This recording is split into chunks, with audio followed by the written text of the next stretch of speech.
Welcome to the Tai Lopez Show. I have one of the more interesting books I've read in 2017.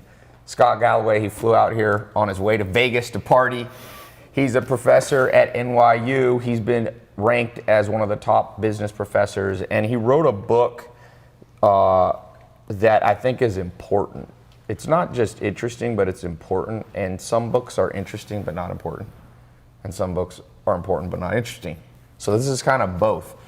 So I'm going to lay the groundwork, and then I read the whole book last night again. I kind of had read it before, but I read it from start to finish. I was up till 5 in the morning reading. All right, this. sorry about that. No, it's worth it. So the book is about the big four that pretty much dominate more than you realize: Amazon, Google, Facebook, and Apple. So I've been tweeting about this. I don't know if you've seen my Twitter the last 3 or 4 days. I recognize some of your Sees stats. up? Yeah. I would put that it's a quote, but it gets a lot more Twitter if it's. So I kind of reworded them, but I figured you got the stats from somewhere, so I got the stats from you. That's that fine. you got. So Apple has more profit than Amazon's had. Apple in 1 quarter has more than Amazon's had since inception. Facebook you consider the most successful, like, growth, organism on the planet. Most successful man-made thing in history. You say Google's God, because we used to pray to God when we didn't know something, and now we Google it. Yep. And you say Amazon is, I liked how you put Amazon, it's like unlimited capital raised. Its goal is to make it as hard as possible to compete with it. So they're like, if we can spend billions of dollars. Did you really say floating warehouses? So Amazon has applied for patents on a bunch of things, including a warehouse that floats and drones that can reassemble from small to bigger drones. And I think it's a bit of a head fake just so they can dominate the front page. So right now we're all obsessed with their second headquarters. Yeah. Most companies don't do it. They just make a decision and they announce it. But if you look at old media, it's basically been co-opted into being the investor relations PR department for big tech. So how many things have you received via drone? I don't think we get so much. I don't think so. I think it's coming in a truck. I'll take the over-under on none. Okay. But when Amazon announced that they were going to start delivering drones 5 years ago on 60 Minutes, the press has been writing about it every week for the last 5 years. Uber just announced that in LA, they're working with NASA to come up with these flying taxis. So I don't mean to be cynical, but I don't think when I'm here in 2 years visiting you, I know, I saw that 2020 or something. Companies traditionally in the past like to under-promise and over-deliver. These companies over-promise and under-deliver, and the press seems to put up with it. So you're literally saying kind of the world we live in now almost works for these companies in that traditional media now is the PR department. And you and I, Apple was funded by investors that don't care about profits. They're just Amazon. Amazon. And Apple runs pretty much sometimes I'll text somebody and they go, it wasn't iMessage. I feel like it's something wrong. Different color. Sometimes it doesn't go green. through. They're like, what the hell? Let me read this. This is interesting. So I was talking a little earlier before we went live about how I can't tell if you love them or hate them, or maybe it's a little bit of both. But you said, by the way, a good job on the book to put things like this in visuals. I can't tell you how many books forget to do this. So you talk about here, imagine a retailer that refuses to pay sales tax, treats his employees poorly, destroys hundreds of thousands of jobs, and yet is celebrated as a paragon of business innovation. I'm assuming you're talking about Amazon. Yep. Then you say, a computer company that withholds information about a domestic act of terrorism from federal investigators with the support of a fan following that views the firm similar to religion. Apple? That's right. So you consider Apple almost religious state? As we become more educated and affluent, church attendance goes down, but our questions and anxieties are bigger and bigger, creates a void for a religion. Apple's our religion, Steve Jobs is our Jesus Christ, and this is the new cross. Wow. Not controversial at all. And you say a social media firm that analyzes thousands of images of your children, activates your phone as a listening device, and sells the information to Fortune 500 companies. Facebook literally recording us when we don't know it? So if you have the Facebook app open, there's ambient listening. Now, to be fair, it's just there so it can serve you more relevant ads. So if you're at an Adele concert, you might get served her album. They're not doing anything insidious with it. The scary part, though, is that Facebook has shown us they haven't put in place the safeguards to ensure that it's not weaponized by bad actors. Right. So the scary thing isn't that Facebook's listening, it's that an intelligence unit of the Russian government might be listening. Right, so they're hacking in somehow. Zach, one of Zach's here running the sound, but his brother Andy is convinced. I have one of those Alexa things, and he's like, I don't want to be in the room. Trust me, it's listening to us. It spools 45 seconds backwards, but it's going to create all sorts of interesting things. Should we train Alexa that when it hears a gunshot to call the police automatically? Violation of privacy versus crime prevention. There's just going to be some very interesting things that happen with these new technologies. Or if somebody yells out fire or something Or loud help, enough. Or I've fallen and I can't get up. I found I can't get up might work. I got a 99-year-old grandma. And then lastly, you said an ad platform that commands in some markets a 90% share of the most lucrative sector in media, yet avoids anti-competitive regulation through aggressive litigation lobbyists, assuming that's Google. 90% share, more share than Ma Bell or the railroads had of a market that by dollar volume is bigger than the entire advertising market of any country with the exception of the US. And when you add Facebook into that, you talk about that later in the book, Google and Facebook, AdWords. So Google controls AdWords, they control YouTube advertising now, and then you have Facebook controlling its own, and of course Instagram ads, which are, and really, when you think online outside of that, there's not that much more. There's Snapchat doing a little bit of advertising, Twitter. So are they aggressive in terms of lobbying? Is Google? Oh yeah, they learned from Microsoft's failure not to lobby. They spent a great deal of money on lobbying. You talked about Facebook. This isn't a communications vehicle. I doubt you even take calls on this. I don't trust people to call me on this, only if they text me. 80% of our time on phone is in-app, and 6 of the top 10 apps are owned by one company, Facebook. Yeah. And you talked about digital marketing. Between Facebook and Google, they commanded last year 103% of the growth in digital marketing. So if you're in digital marketing, which we think of as being this great growth sector, and you don't work for Facebook or Google, you now join newspapers or television in that you're working for a business in structural decline. Yeah, I mean, for sure. Me and my business partner has spent $600 million combined on marketing our companies that we own, and almost all of that is with Facebook. He spent more on Facebook, I've spent more on Google. Yep. But I mean, it's exactly what you put in the book, 90%. All right, let me skip ahead. I've got various things that at 5 in the morning, I kind of put right here. You already talked about this, kind of the head fake kind of things that they do. Where is this one that I thought was so fascinating? So let's talk about driving prices down. So we traditionally think that the reason you don't want a monopoly. Rockefeller was the richest man in history if you adjust for today's dollars, about $600 billion he had in today's dollars. And it's because he had a monopoly. He ran the thing. So now Google comes in, and you're talking about how their ad revenue's gone up, but they've been able to deliver a lower price to advertisers. So is that a good thing?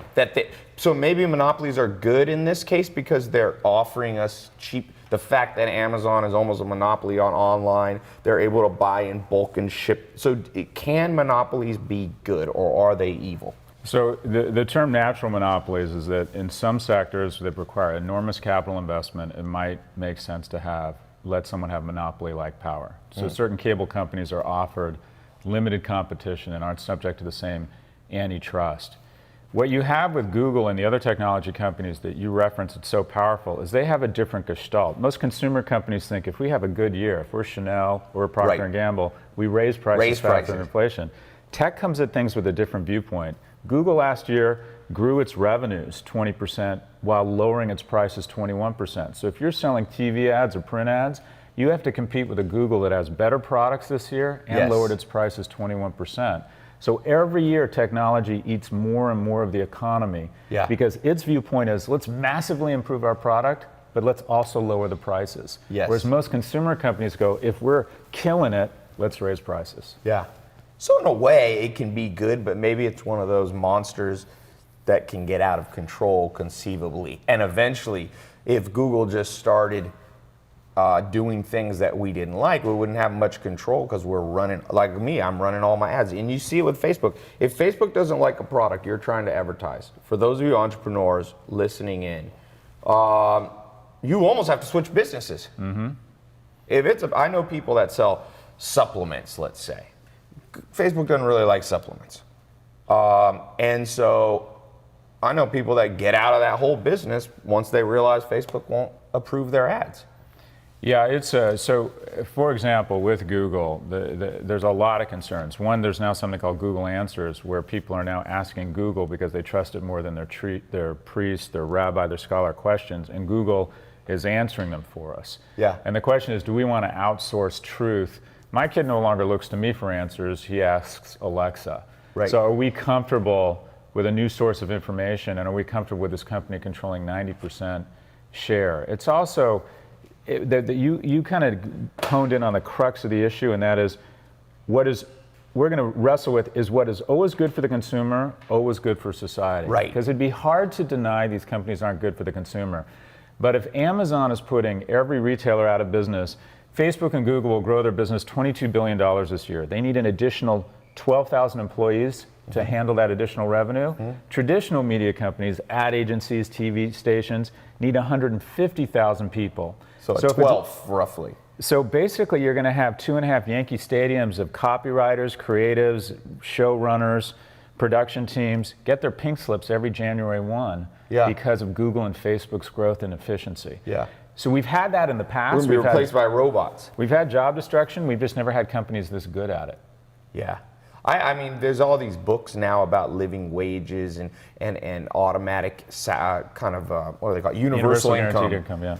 Which is basically saying there ain't going to be enough jobs. We're going to save so much money with efficiencies, like with technology, that we're going to have to literally just pay people for not working. You already see that in Scandinavia. I mean, in Scandinavia, if you lose a job, they pay you for 2 years, almost your full salary. So one interesting thing, let's switch subjects for a second here. Really good part, for those of you chiming in late, we're with the hidden DNA of Amazon, Apple, Facebook, and Google. Professor Scott Galloway flew out here, was kind enough to come out. You've got great people recommending you read the book. Good old Seth Godin, Jonah Berger. I know Jonah, he wrote a great book, Contagious. But you're a professor. You teach at NYU Business School, Stern. You talk about, and I thought this was interesting because I was like, is he an active professor saying this? But you kind of criticize the structure about electives and people going to 2-year business school, and it sounded almost like, I don't want to put words in your mouth, are you saying that one whole year you think the structure is almost wastes people time and it makes money for the colleges but doesn't serve them best? Yeah, I think if you look at the cost of education, it's outpaced healthcare, it's outpaced cable TV. It has become a social ill. I think our university system has effectively become a caste system where your future is largely, unfortunately, dictated by the college you go to or the level of education. And education has become unattainable. It's become so expensive for kids like me, who was raised by a single mother who was a secretary just 3 miles down the road here. The thing driving the costs is this union called tenure. We have social services, food stamps, and welfare for the undereducated. We have welfare for the overeducated called tenure. And in business school, the way it manifests itself is we have a second year. We really only need 1 year. The first year of management, operations, marketing, and finance takes a kid making $60K a year, turns him into a kid making $110K a year, which is the average salary coming out of NYU. Great return on capital, right? The second year is largely a waste, so we can charge $120,000 in tuition instead of $60 and fulfill the teaching requirements of a bunch of tenured faculty that should have been put on an ice floe 30 years ago. We could do an MBA in 1 year. Are you popular at NYU? Yeah, as you can imagine. With the professors. As you can imagine, I don't get invited to lunch a lot with my colleagues. You're iceberg time. You're pissing me off. Having said that, I want to be serious. NYU loves free thought and free thinking, even if you offend people.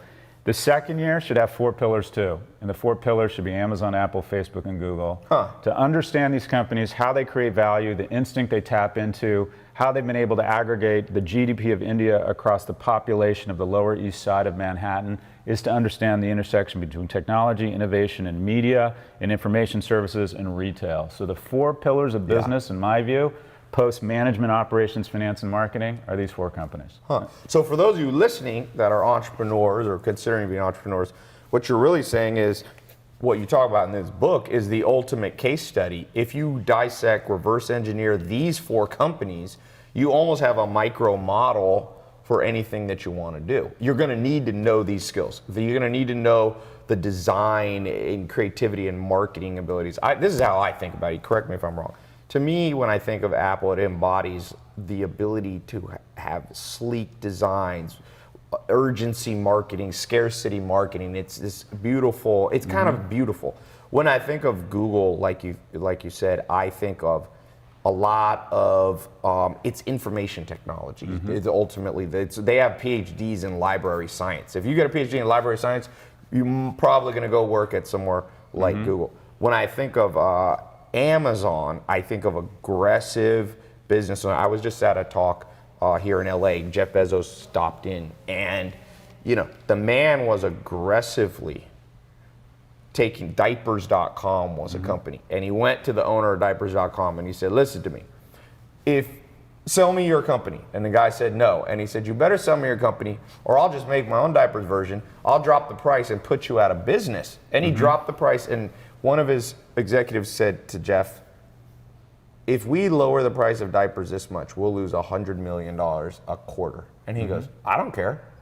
And so when I think about those of you watching, the need to be somewhat aggressive and competitive at times, that's what I think about with Amazon. And then Facebook, what I think about Facebook is really tapping into almost Internet 2.0. Internet 1.0 was kind of just selling things online, and Internet 2.0 was connecting people and using that information to sell to them. Is that kind of a fair? So I'll take a swag at that as well. So Google, I think, is a modern man's God. We used to turn to a super being for answers. Now, as we're more educated, more affluent, we don't depend as much on a super being, but we still have modern day anxieties and questions. Will my kid be all right? A prayer is you send a query into the universe, hoping there's divine intervention, it sends you back an answer. Now it's symptoms and treatment of croup into the Google dialog box. Google is our modern man's God. All of these tap into a specific instinct. Facebook taps into our need to love. One of the wonderful things about our species is we not only need to be loved, kids with poor nutrition but high levels of affection have greater outcomes than kids with good nutrition and poor levels of affection, but we need to love others. The number one indicator, a signal of you're making it to 100 years or not, is how many people in your life do you love. I met your cousin working here. That's a signal that you're a caretaker. People who let their parents move in with them and decide to take care of them, the life expectancy goes up 2 to 3 years. New mothers do not die. It's an instinct to want to take care of others, and when the physical and mental nuance of taking care of others releases a hormone that clears out the bad cholesterol, and you get to stick around on this earth a little bit longer. Facebook taps into our need to love others and is creating first and second degree relationships, catalyzing them, reinforcing them, mostly through images that create a lot of empathy and kind of second order love. Moving further down the gut, our instinct since we emerged from caves is always more. We always want more, because the penalty for too little is the worst death in the world, starvation. So open your cupboards, open your closets, look at this fat pad, and you think, I don't need any more. And then the moment after you think that, you think, I'd like a bigger pad, or I'd like a penthouse in Manhattan, or I would like more clothes. So the more for less business strategy is usually the company that is the most valuable in the world. It's the strategy of Walmart, it's the strategy of China as a society to offer the world more for less, and now it's the big winner there is Amazon. Moving further down the torso, your strongest instinct is survival. Most of us get up in the morning, we know we've checked that box. You were not worried about making it to the end of the day today. You were confident you were going to survive. So you go to your second instinct, which is procreation. This is the new signal that you have good genes. This means having an Apple iOS means that you are educated, affluent, appreciate artisanship, have disposable income, and that you have good genes. This is saying, I am a good mate. A little bit. This is the feathers, the new luxury item. And as a result, has been able to pull off the impossible. The low-cost provider, meaning Apple can go into its supply chain and secure components for the lowest price, but it charges the premium Right. price. So that's the equivalent. Yeah. I saw these fat cars out there. Imagine the margins of a Lamborghini or a Ferrari with the production volumes of a Toyota. That's what Apple has done, and as a result is the most profitable company in history. More profitable than IBM, Oracle, Unilever, Walmart, and P&G combined. We have never seen a profit generator because it taps into a very irrational organ, and that's our reproductive organs. You want to, as a company, figure out what instinct you tap into, and ideally you want to tap into the irrational ones. Love. Yeah, you said there's right? 3 in the book. You said there's the rational, the emotional, and the genitals. I like that. There you go. It's like something sexy. But Look, not to interrupt you, but No, on that's that, the one of the parts later in the book. By the way, I highly recommend you guys grab this book, The Four, by Professor Galloway. You talked about how these companies, you talk about wealth on the Forbes 400 when you subtract people who've inherited their money, and what a large percentage of them were either in retail or luxury goods. Yeah. So there's money, and that's that procreation side of where we have luxury. We're signaling to the world. If you study, classic evolutionary theory, that was one of the things that Darwin struggled with. Why does a male peacock have all these extra feathers? Because they take energy and they seem to serve no purpose. But the purpose was to show I have so much energy that I don't care. And so when a man buys, I have a lot of cars, Charles Darwin would be like, you're trying to signal to women that not only could I have one Lamborghini, but I forgot that I have like that kind of mentality. So you're saying Apple, because that's an interesting take. That's what you think Apple's Your Ferrari core. and iOS signal the same thing. It says you're stronger, smarter, and faster than the other guy, and that if a woman mates with you, her kids are more likely to survive than if she mates with someone who drives a Hyundai and has Android. At the end of the day, that's what you're signaling. And you will pay a lot of money to feel, I'm wearing a cashmere sweater that costs about 10 times more than I need to stay warm. Right. But I'm trying to communicate to people that I have an Italian sense of design and sensibility, and that I'm an attractive mate. And even if you're in a monogamous relationship and not looking to procreate actively, these things have been pounded into you for millions of years. So you still want that canary yellow Ferrari in your garage, even if you're happily married. Even if you love your husband and have no plans of procreating with anybody else, you will still buy $600 ergonomically impossible shoes. Right. So you want to tap into these irrational margins, because irrational in the consumer world is Latin for huge margins. Wealthiest man in Europe, Bernard Arnault. Vuitton and Hublot, signaling. Wealthiest family in New York, Estee Lauder, making your cheekbones look higher, you're a better mate. The axiom of DNA trying to get everywhere and then trying to select the smartest, fastest, and strongest DNA is the algorithm creating more shareholder value the last 30 years of any category. More than tech, almost as much as finance, depending on when you look at it. Yeah, finance is a big one. But take out inherited wealth and finance, more people on the Forbes 400 list from retail and fashion than any other category. Yeah, the Zara guy is number two. Yeah. Exactly. And number 3 is H&M. Yeah. So you either want to appeal there. The number one source of wealth creation in consumer companies up until the introduction of Google from World War II was appealing to the heart. Yeah. Here's a high caloric paste for your kids. That's appealing to the brain. That'll keep them alive. It's nutritious. No, it's not. Here's a high caloric paste that signals that you love your kids more than your neighbors. Why? Because choosy moms choose Jif. So we took all these powders, these solvents, these soaps, and we placed American, patriotic, European elegance, maternal feelings of love around these things, and we turned 30 or 50 cents of powder into something worth $3 to $5, and P&G and Unilever created hundreds of billions of dollars in value. You want to appeal to the irrational instincts. Yeah, I always say, yesterday on the show I had Jordan Belfort, Wolf of Wall Street, and he's a great salesman, obviously, and he said ultimately 90% of it's emotional sales. Humans struggle. I mean, even if you look at our brain, one of my business partners is a molecular neurobiologist scientist, and he basically says, the part of your brain that's rational, like your neocortex, your median prefrontal, all this kind of part, he said it first goes through your brainstem and your medulla, all this primitive stuff, and then maybe your thoughts get up here. We can sense beauty. A man or a woman can tell if somebody's beautiful from almost any angle from 50 paces away. You could, if Angelina Jolie walked in here, you would be able to know she's beautiful even if she wasn't standing in front of you. You could see from far. And same with, whatever.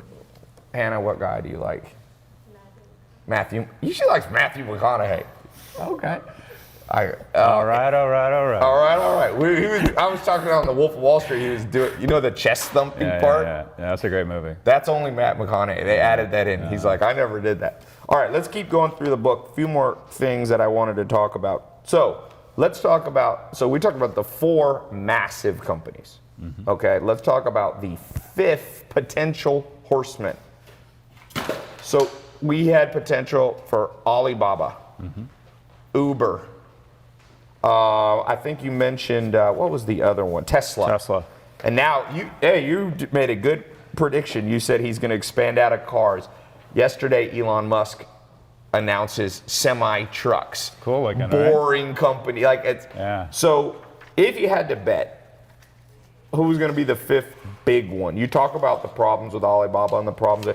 I thought it was interesting. What you said constrains Tesla is they're not as international, even though they are big in Europe, Scandinavia, but that's a small market.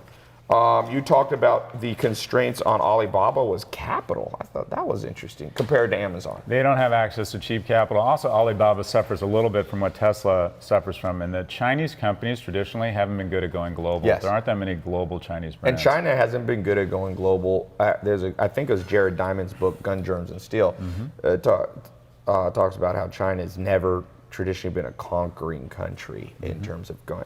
So if you had to wager right now, knowing you could be wrong, who's going to be, is it Uber? Who's going to be the 5th horseman? So 2 years ago, I would have bet on Uber because I thought Uber was not a ride-hailing service, but a back-end fulfillment infrastructure to rival Amazon's. Okay. Like Uber Eats was the beginning of it. That's right. I was wrong. The 5th right now, the good money in my view, is the operating system of the 2nd most important screen in our lives. This is number 1. Number 2 is TV, and that's Netflix. I like that. Millennials spend more time watching Netflix than the rest of cable television combined. Yes. If they continue to command that sort of custody of the wealthiest consumers in the world, you could see them getting into all sorts of different businesses. Yes. Where would you go? So if you're Reed Hastings, you're running Netflix, where do you go next? Oh, I would probably introduce voice. What about music? Why Fair not enough. take out Spotify? Spotify. Yeah, it's a fair point. There's a lot of different ways they could go. If you controlled Netflix. What about education? Yeah, education. No, don't do that. That's the industry I'm interested in. There you go. Reed Hastings. Erase this from the. No, I'm just joking. I think that they have. If you think about the best money people probably say they spend dollar for dollar, the average person under 40, I bet you it's Netflix. Right there. $10, and you can sit there, and people binge or watch. What's the most you guys, anybody here has ever watched on Amazon in one day? I mean, Netflix in one day. I was watching Stranger Things like 3 hours a day. Yeah, That's nothing. 3 hours? Adrian's a newbie. He was only watching 3 hours a day. 3 hours. That means you clearly don't vape if you're only at 3 hours of Stranger Things. Well, I remember when they were still delivering DVDs. Zach here got me into The Sopranos, and I almost lost my mind. I had to switch to that package where you get like 12 DVDs. I was like, I became But that's one of the greatest pivots in business history. Think about it. A mail-order DVD company takes huge risks, extraordinary capital, stock dove, and went into streaming TV. I mean, one of the greatest. Reed Hastings is arguably the most underrated CEO in the world. You think so? Yeah. Well, he's not mentioned in the same breath as Bezos and Cook, and he's right up there. Yeah, that's incredible. Not the revenue levels. I mean, right now they just passed 100 million customers, let's say paying roughly 10 million. So they're doing $1 billion a month in revenue. Certainly not at the level. I mean, I think Amazon, if I'm correct, I did the math. They're grossing like $300 million a day or something. That sounds about right. I think they're about 120 billion. But what Amazon and Netflix have been able to do is that they've taken a stopping and starting business like retail, where on January 1 you have to reinvent the business and get new customers every day. Yes. And that's exhausting. That's like playing basketball. And in the 90s, software came up with this amazing business model and said, we're going to cut the price, but we're going to integrate it into your daily workflow, and you're going to pay us every year. And we're going to show the market that you renew, recurring revenue, like a gym versus a personal trainer. Yeah. And the markets value recurring revenue companies at a multiple of revenues versus a multiple of profits. Yes. So another gangster pivot was when Amazon took a non-recurring revenue business, retail, and took it to recurring revenue business with Prime, you mean? with Prime, Yeah. which is now in 62% of households. More households have a recurring revenue relationship with Amazon called Prime than voted in the 2016 presidential election or have a landline phone. There's a lot of interesting stats in this book. I like the one that Apple has more cash than the economy of Denmark. You know you got a lot of money, Zach, when you're like, oh, that country? I have more money than that country. Not that region, not that state, that country. Yeah, that nation. So as we wrap up here, I wanted to talk about, especially for people listening that are launching business, let's talk about the losers. Because I had dinner with Steve Ballmer this year. Fascinating guy, very smart, $32 billion, owns the Clippers. But Microsoft has definitely been a loser in the game. What do you think they did wrong that allowed, because arguably they could have been in the Big Four now, had they gone earlier and foray into the internet and all these things. So what's the lesson, the cautionary tale for everybody listening, that no matter how good you think you are, there's somebody ready to take you out, and what do you have to watch for? So that's a complicated question, but just first off, Microsoft has actually had an incredible renaissance the last 2 years. Yes, they're the third recently, most valuable company in the world right now. So arguably, they are the fifth horseman, but I didn't write about them because they're B2B. You know, I think having the courage to reinvest and constantly reinvent yourself, staying hungry, always being paranoid, as Andrew Grove said, figuring out a way. There's some things changing. So for example, moving to an urban center now, being within a bike ride. I can't think of a company that's created more than $10 billion in value in any given year that is now not a bike ride from a world-class engineering university. Technology really is eating the world. You need to be perceived as an accelerant for people's careers such they show up. You have to show extraordinary financial success, because I believe, and some people think this is crass, but people for the most part go to work to provide economic security for them and their families, and will always be drawn to the economic winner. You have to be seen as a good citizen. You have to be seen as going global. So there's a lot of features. You see companies moving away from these suburban campuses into urban centers. There's all kinds of, I go through something called the T algorithm, where I think there's 8 features of companies that have a shot of getting to $1 trillion that all these companies mostly have. They're vertical, they control the experience. Apple controls the experience with their stores. So I work with Nike, Samsung, Rolex, P&G. I think they're all going to need to open stores to maintain their irrational margins if they want to be. Microsoft tried, they didn't do so well. Execution means everything. I was on the board of Gateway Computer. We tried and it didn't work. But Samsung's not catching Apple with those gorgeous temples to the brand called Apple stores. So I like that you call them temples to the brand. That's it. This is, as we wrap up, let me just read this or go through this last part. There was one more thing. The book's interesting because at the very end, you have this chapter called The For and You, which means it's almost like a template for success based off, and we don't have time to go through all of this, but these are the personal success factors that you need. And a couple of them caught my eye. Get to a city. Hands down. You were talking about how important it is. We're here in Los Angeles, you're in New York. Talk about pimping your career. You talked about serial monogamy in the context of get a job. You're probably not going to stay there forever. But when you're there, focus on it. Don't be like Tinder dating and thinking, oh, there's always a better job. And stay there as long as it makes sense. Be exceptionally loyal until you aren't. But going back to a city, 2/3 of economic growth over the next 20 years are going to take place in cities. When you're in a city, have you ever played tennis and rallied with someone who's better than you and your game immediately goes up? When you're in a city, you're on the court with a bunch of players that are better than you, and you're just going to raise your game. I would argue cities make you less happy, but they make you more money. So that's actually a decent I have a couple farms I bought in Virginia. So what I do is try to rotate around. So if you can pull it off, have a house in the mountains, a house at the beach, and then go back. I go back to LA. It's almost like going back into war. Back into the Thunderdome. Back into Thunder. So, I like this Professor Galloway career advice. This is a sexy job factor. Can we just talk about it for 1 second? Yeah, let's Because I talk think it's about this. important. You want to open a restaurant, you want to produce movies, you want to go to work for Vogue, you better get a lot of psychic income because on a risk-adjusted basis, your return's going to be awful. You want to start a software as a SaaS platform for healthcare maintenance workers, something that sounds like you want to put a gun in your mouth. Boring. I smell money. Yes. The more boring the Yes. industry, the higher the ROI, because the sexy industries are overinvested and they're like any asset class. When everyone's buying Florida real estate, watch out, there's a crash. And then when no one wanted to buy Florida real estate in 2009, go in and buy. Yeah. Find industries that other people find boring. Yes. If you can't help it and you have to work for Vogue, okay, then go do it. But if you're looking to do something in terms of just sheer ROI on your human and financial capital, boring is sexy. Yeah, and he's talking, it's interesting because it's two things. If you're starting a business, you may want to start a sexy one, going off the Zara and the retail and the amount of billionaires. Great.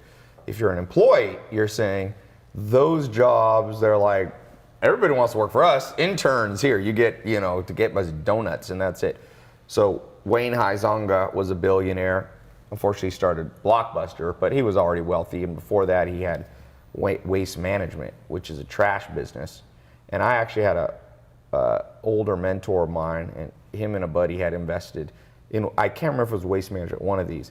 And they got paid $1 million a month as a dividend for investing in it years ago. They owned a small, trash made them $50 million or something like that as a small investor in it. So that goes to your point. Well, this has been amazing. For those of you listening, go to tailopez.com, the 4, just the words, THE 4. I'm gonna put a special page up for this book, tailopez.com/the 4.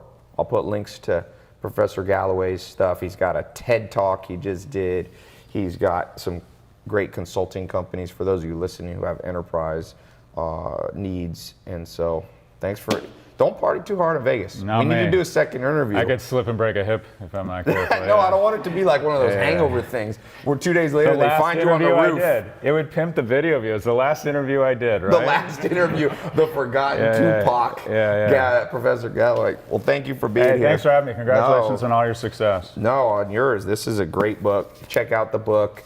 Don't get left behind by the 4.